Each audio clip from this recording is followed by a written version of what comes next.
Hey everybody, this is a digital mobile radio, DMR radio primer, we'll say. DMR for dummies, beginners. It stems off this Reddit post.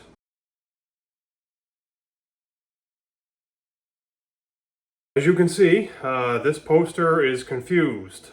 I'm not familiar with the type of radio they are trying to program.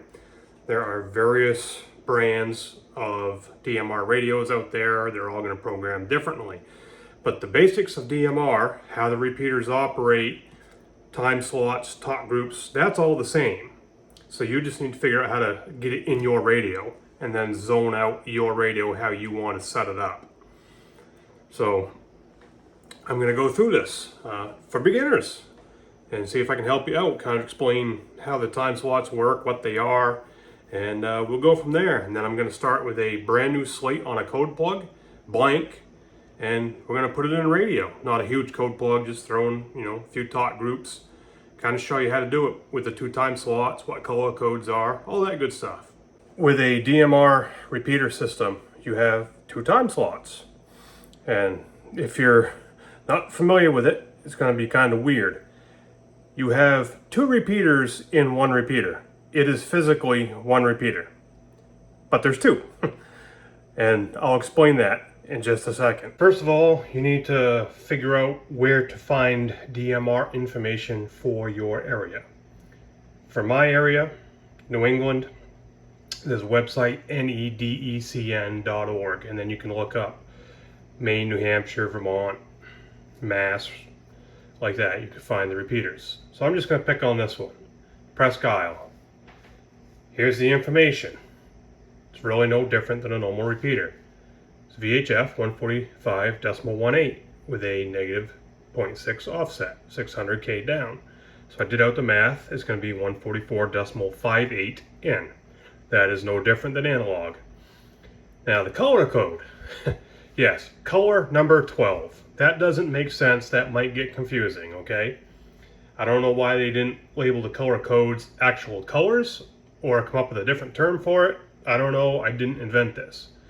But you have various color codes. This one says 12. Others might be 8, 7, 0, 13, whatever. The color code is like your PL tone on an analog repeater, only this is digital. Okay? So this information, frequency, figure out your offset, your color code 12. We know that. Now, here we go. Our time slots and our group calls, also known as talk groups.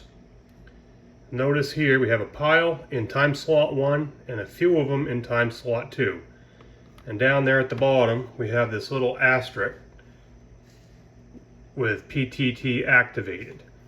Your format in your area may be different, so just read that, see how it goes for you. I'm just going to show you how this works for here. It should be pretty similar. Alright, so let me bounce back up here a little bit. In time slot 1, we have Skywarn. Okay? We're going to pick on Skywarn. The talk group number, also known as the group call number, is 759. Okay? Then you have Parrot 9998. So if you set that up in your radio, you can talk to the repeater. It's going to record you and play it back. All right. Worldwide, group call 1. It's pretty obvious down through. I don't have to read these all to you. So to add up to what I've got on my paper here, North America is number 3. TAC 310 is group call 310. New England TAC 1 is 8801, as you can see on here. Now, for example, Skywarn does not have an asterisk. Northeast does not have an asterisk. TAC 310 does have an asterisk. TAC 1 here, Northeast TAC 1, New England TAC 1, has an asterisk. The rest of these, Connecticut, Mass, New Hampshire, Rhode Island, Vermont, SW, those are statewide. And we have them in this state. Those all have asterisks. So that means it is a PTT activated talk group. The PTT activated talk group means somebody or you needs to key the repeater up on that talk group to open that talk group up. Here it's set for 10 minutes. So like right now, I could be on my closest DMR repeater, not hear a thing on, we'll pick on Massachusetts. I like picking on Massachusetts. So on their Mass statewide, I could be on their talk group, not hear anything. Okay, even if there is traffic on that talk group, because the repeater is rejecting it if nobody has opened that talk group. If I key it or somebody else keys up Mass on that repeater, it's going to open it up for 10 minutes. And if it's not used, it's going to shut it back off after 10. If it's used, it'll keep it open until you're done using it. And then when there's no more traffic being passed to that talk group, it'll shut it off. The reason for that is, number one, you don't want all these other states and these big talk groups, like nationwide talk groups, North America, constantly keying up and holding your repeaters open, right? So if you've got somebody in California talking to somebody in whatever, Texas on North America, and North America is a full-time talk group, guess what? Every repeater that has North America is going to be lit up and transmitting. All your other talk groups in time slot 1 ain't going to work unless they're a priority over that North America. And that's all going to be system specific or repeater specific to where you are. I can't tell you how that's going to be set up for you. So that's why there's PTT activated talk groups. So like Northeast, that's regional for our area. And then when we get down to time slot 2, you're going to see New England. That's regional for our area. Maine statewide. Duh, we're in Maine. That's our statewide talk group. That's all full time. If there's any traffic on it, it's going to pass it unless somebody else was already jamming up that time slot on another talk group. And then it falls into a priority list. You know, is TAC 2, or is New England a priority over Maine? However they have that set up, which I believe Maine is a priority over TAC 2. New England, whatever. So that's all in the programming. And that's going to be specific to wherever you're at. Like I said, I can't tell you how they have their systems set up. So that's just trial and error. You have to figure that out on your own or ask somebody who knows. So you're going to run into that, and that's perfectly fine. So, you know, if you're putting this stuff in your code plug, and there's no point of putting in like PTT activated talk groups in your scan list because you're never going to hear anything, right? Unless somebody opens them up. That's your choice. You can do that how you want. Sorry about the bouncy pulsey thing here. It's something to do with the computer screen. So time slot 2, for us, this is all that's in it. So somebody could be talking on whatever, any one of these talk groups in time slot 1, and somebody could be talking on any one of these talk groups in time slot 2 at the same time, and they will not interfere with each other. But you can't be talking on, oh, somebody screwed that up. They put a time slot 1 down in here and a time slot 2 box. Or either that's a typo. I think New Brunswick's supposed to be in 2. I think that's a typo. But anyway, you just can't be in the same time slot jamming up 2 talk groups. So if somebody is talking on New England wide, let's say, they're taking up that time slot 2. So somebody can't get in there on, we'll say, TAC 2 and start talking on the same repeater because it's already being used. Here's my awesome artwork for you. There's your repeater right smack in the middle. There's your frequency pair. Pretty simple, right? There's your color code of 12. I'll reiterate, that's your quote-unquote digital PL tone, okay? It's not a DPL. This is your DMR PL tone. You gotta transmit color code 12 to open this repeater. All right, so our time slots. Here's some that I mentioned with their talk group numbers, okay? And I'll reiterate one more time.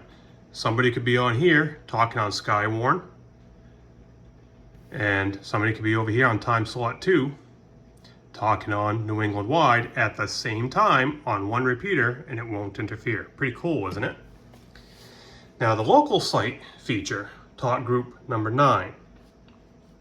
What that is if you program that into your radio, what that'll do is that'll cause that repeater to operate on time slot 2 and not pass traffic through its link out on the internet into the system.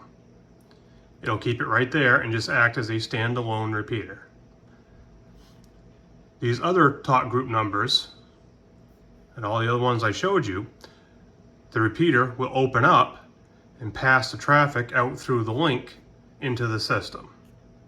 So, you know, you and some friends or whatever in the local area want to use the DMR repeater as a standalone digital repeater. You can just use your local site number 9, and there you have it without jamming out everything else. You don't need to get up on a statewide talk group or a regional talk group when you all are in range of that one repeater. Hopefully I didn't overcomplicate that for you. It's pretty simple. I wish I could tell you every particular case for every particular area, but Brandmeister is going to be different than DMR Mark network, and everybody is a little different, and that is the learning curve for you. And sorry, I had nothing I can do on that one, Skeeter. So you're going to have the learning curve. All right. Like Massachusetts, they have Cape Net, they have other regional talk groups. We just don't have them in the repeaters up here. We just have the statewide. And you know, Connecticut's going to have the same thing. They're going to have other talk groups within the state. Maine, we have Maine. Yeah, that's all we got. Then the regional is branching out from there. So let's get to a code plug, blank slate, and take this information and start putting it in. The radio I'm going to use for the guinea pig is a Anytone 868. These are pretty common. The software is downloadable freeware off the internet. You can get that easy enough. So that's what I'm going to show you. Your bar fangs, anything else you might be using. If you're not using this, you're going to have to learn that yourself. All right. Whatever brand radios you're using, whatever you're using the program, it should be similar to this. It's all going to work out the same as far as doing your frequency pair, your color code, your talk groups, your radio ID, all that jazz. You just need to figure out how to get it in your program and then get it into your radio. So the first thing you need is a radio ID number for DMR. If you don't have that, go to radioid.net, and you just need to prove that you're a ham operator. Then you'll be able to get a radio ID number for DMR, and that's what you're going to need in here. We're not using 1, 2, 3, 4, 5, 6, 7, 8 for the for the system. All right, so what I'm making up here is just bogus stuff. So I'm just going to use 265. Come on, open up. There we go. So I'm just going to use whatever, 26588, 36588, whatever, close enough. And you can name it my radio, you can name it your call sign of whatever. We'll call your call sign November 1 Alpha Sierra Sierra. That's a good call sign, right? There we go. So now we have your radio ID number assigned to you, and you can call it whatever you want, right there. And I found that over here in this root tree under digital radio ID list. And the next place you want to go is right below ID list to talk groups, because we need to make talk groups. So we click on talk groups and it's all blank. So notice right there we have TG talk group / DMR ID talk group. And that's going to be our 759-3-310-8801. They call it group call in this system now. So we're going to open that up. Come on. And name it what it is, okay?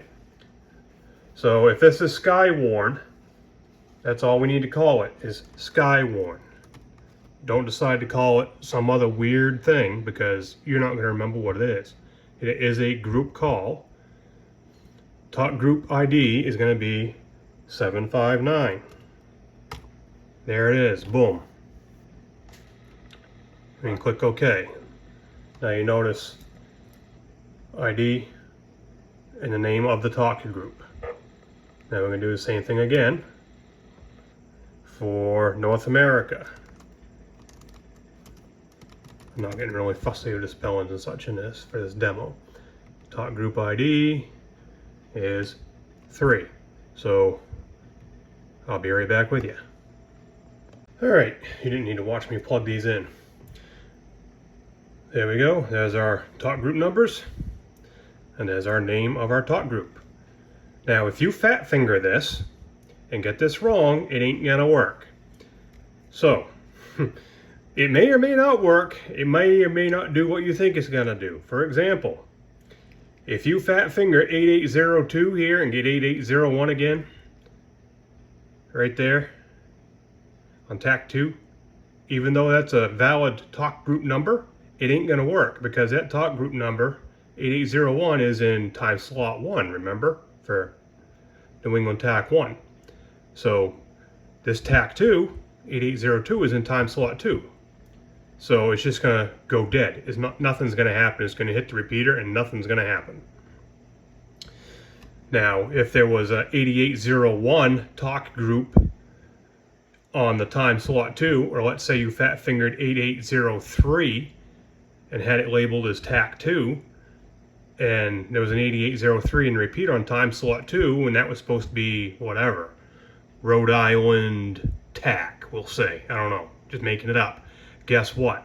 It doesn't matter what this says. It's going to go where that number directs it to go. This is an address, just like a zip code, okay?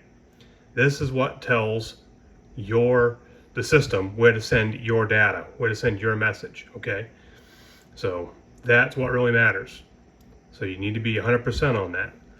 All right, so we got those in there. Now let's actually build some channels. Channel up here. Boom, channel. I've already started this one. I'll open it up. Call it Presque Isle Skywarn. And I put in 145.18, put in the input, digital, turbo, blah, blah, blah, blah, blah, so on and so forth. And I'm going to take you through the next one too when I do North America. So over here we have contact. Click on contact. Here's all the talk groups we just made. This thing keeps going blurry. It's annoying me. So now all we can do is pick one. Now right here, if you pick the wrong one, for example, like that, yeah, that's the one I want. Well, on your display, you're going to see Presque Isle Skywarn. And you think that's what you're transmitting on. Well, you screwed up. And the radio is transmitting on New England TAC 1. Because you done boogered it. So you need to make sure you click that correct. So over there, we got Skywarn. Now it's correct. Radio ID N1ASS. Here, color code number 1. If you don't change that right there to correct color code, it ain't gonna work. So we need 12. You can select it, or you can, I think you can type it too. No, it wants to select it. Okay. So there's all your color codes. There's 15 of them. So we're gonna take number 12. Right here, time slot. It's already time slot 1. Yep, we're good to go on that. Encryption, normal encryption enhanced. It's not going to do anything. Digital encryption is off. We don't do encryption on ham radio. All right, so that's everything we need to make Skywarn work. We can click OK. Now let's do channel 2 right from the get-go. And it's already set up as a UHF. This is a blank code plug, brand new sheet. So this is just generic, whatever it comes as.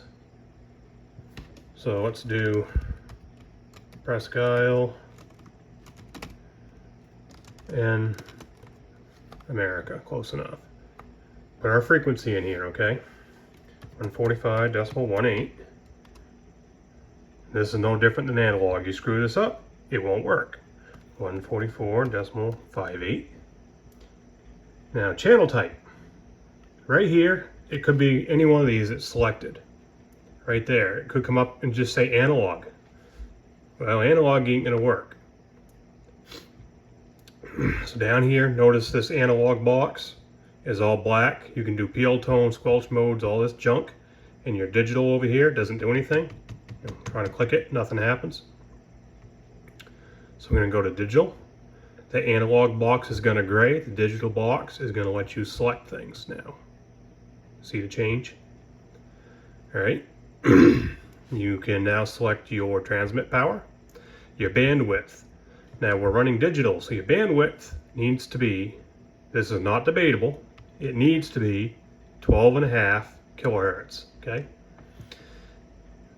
TX permit, I just run mine as always. Now, contact. We're doing North America, right? Skywarn. Well, we don't want Skywarn now, we want North America. So we go over here, grab North America, double click that. Boom. Yep, color code, we got to change that again, get that up to 12. Because if we don't talk. We can remain in slot 1. And there we go. So now I'm going to show you how to do a slot 2.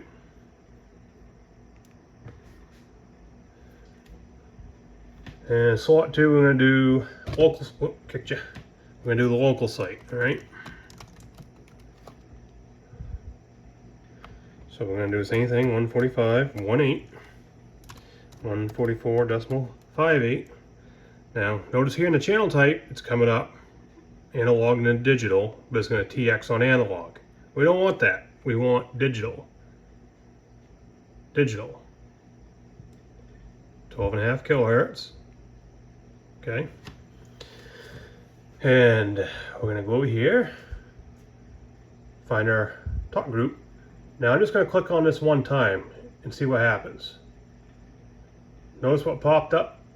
Local site, then in parentheses, it's 9. It's showing you your talk group number. If I click on that once, 38801. That's a trick for you. So back to local site. Boom, we got local site. All right, well, we got so used to doing time slot 1 that we're going to forget about that, right? So we go to there. We get our color code in because we're pretty well in the habit of doing that now. And we forget about that right there. Time slot 1, slot 2. You think, oh, I'm good to go. And you click OK. You get your radio program to go, why the hell won't this thing work on local? Why won't it work on these, second time slots? That's why right there. So slot 2, boom. You got it. There we go. We got 4 DMRs in there right now. So just continue on with this. VHF, UHF, whatever band you're doing, it's going to be the same thing as far as your programming. You can put your analogs in here. This is where you do all your programming. Keep in mind, you got to do your talk groups first. Any talk groups that you want on any of the repeaters need to go in your talk groups list. Get them in there, and then you just select them out of your contact list. It's pretty simple. All right, so we got 3 zones there. Big fat nothing. Then you can go over here, set your scan list 1, wherever you wanted it. So scan list 1 is going to scan those 4. It will not scan these 3. You can set up priority channels, look back times, all that right here. That's all going to be up to you. All the other features in this radio, the 568, the 578, the 878, I'm not going to dive into all that and burn up a bunch of video time. The point of this is to try and just show you how to get DMR into a radio and get it into a zone. And analog is going to be the same thing, just do it as analog, it zones out the same, then you can figure out how to do your scan lists and do all your fancy bells and whistles from there. Okay, I got my radio, and here's the programming cable. It's just a USB connector, plugs in the computer. The driver is all installed for it. Radio's turned on. There's nothing else fancy in here. There's no fancy boot up screens with call signs and all that junk on it. But we're ready to put this into the radio. So, let's say we go up here and hover over this, read for radio, no, write to radio. So let's just say, okay, write to radio. Let's see what happens. If you have a digital contact list, you want to put that in. Oh no, we can't open the COM port. Oh no, what the hell? All right, easy to fix. And I did that on purpose. So come up to set, right up here, set COM. COM 4, that's the one that's going to use. Okay. Now we should be able to write the radio. There it goes. Went that quick because there's nothing going in there. All right. In just a second, she's going to come back up.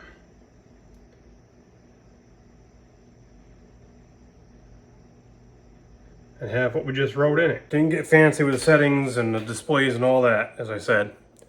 So the stuff's in here. It's just a weird display at the moment because of the settings. No big deal. It'll still get the point across. So right there we've got the local site. And I'm rolling through the dumb zone. Skywarn. This is just weird how it's doing this. I don't have my real one set up this way in the real code plug. So what am I on now? Yeah, local.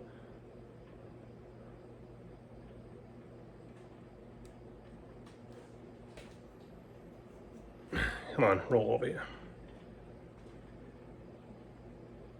Oh, channel 8, that's what it is. One of them blank ones I threw in there. And back to Skywarn. Then to change my zones, I can go up and down right there and change zones. So that's the simple basics of how you get it in the radio. Now another cool thing with DMR, unlike analog, is it's a handshake protocol. So you're going to know if you hit the repeater or not. Now just because you hit the repeater doesn't mean you're going to get through it. You might have a weak signal, but the repeater sees your signal and goes, hey, I got you. I'm on the local site for this repeater and I'm not going to be able to hit it. So watch and see what happens.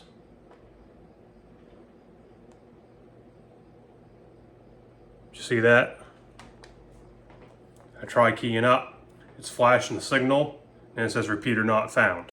Real glad you're here. Thanks for checking in. So, we'll go to the top. NW1V, Ron, go ahead with your observation.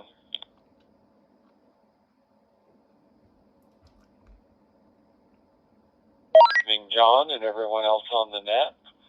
Observation for West Danville, Vermont, Caledonia County. Hopefully I was able to help you out. DMR, once you play with it some, it's not that hard to comprehend. A lot of the programming, like with these Anytones or any of these newer radios, is just going to be figuring out how to do your scanning, your zoning, your little bells and whistles that aren't actually really radio things to make a radio work, but you need to know how to do them, like setting up your display to work how you want it to work, and I can't tell you how to do that. My biggest piece of advice, I'm going to reiterate this again, like I said, on your talk group, your nomenclature. If it's called Skywarn, you call it Skywarn, okay? If it's called North America, you call it North America. You don't rename that something else because you're going to get confused down the road somewhere, especially if it's not a common talk group that you use very often. So give it 5-6 months and then you're trying to find that talk group because you want to talk on whatever it may be and you've called it something else and you can't remember what you called it because it's not what it really is, right? So keep it simple. Okay, the KISS theory, keep it simple, stupid. And that's my best advice to offer on that.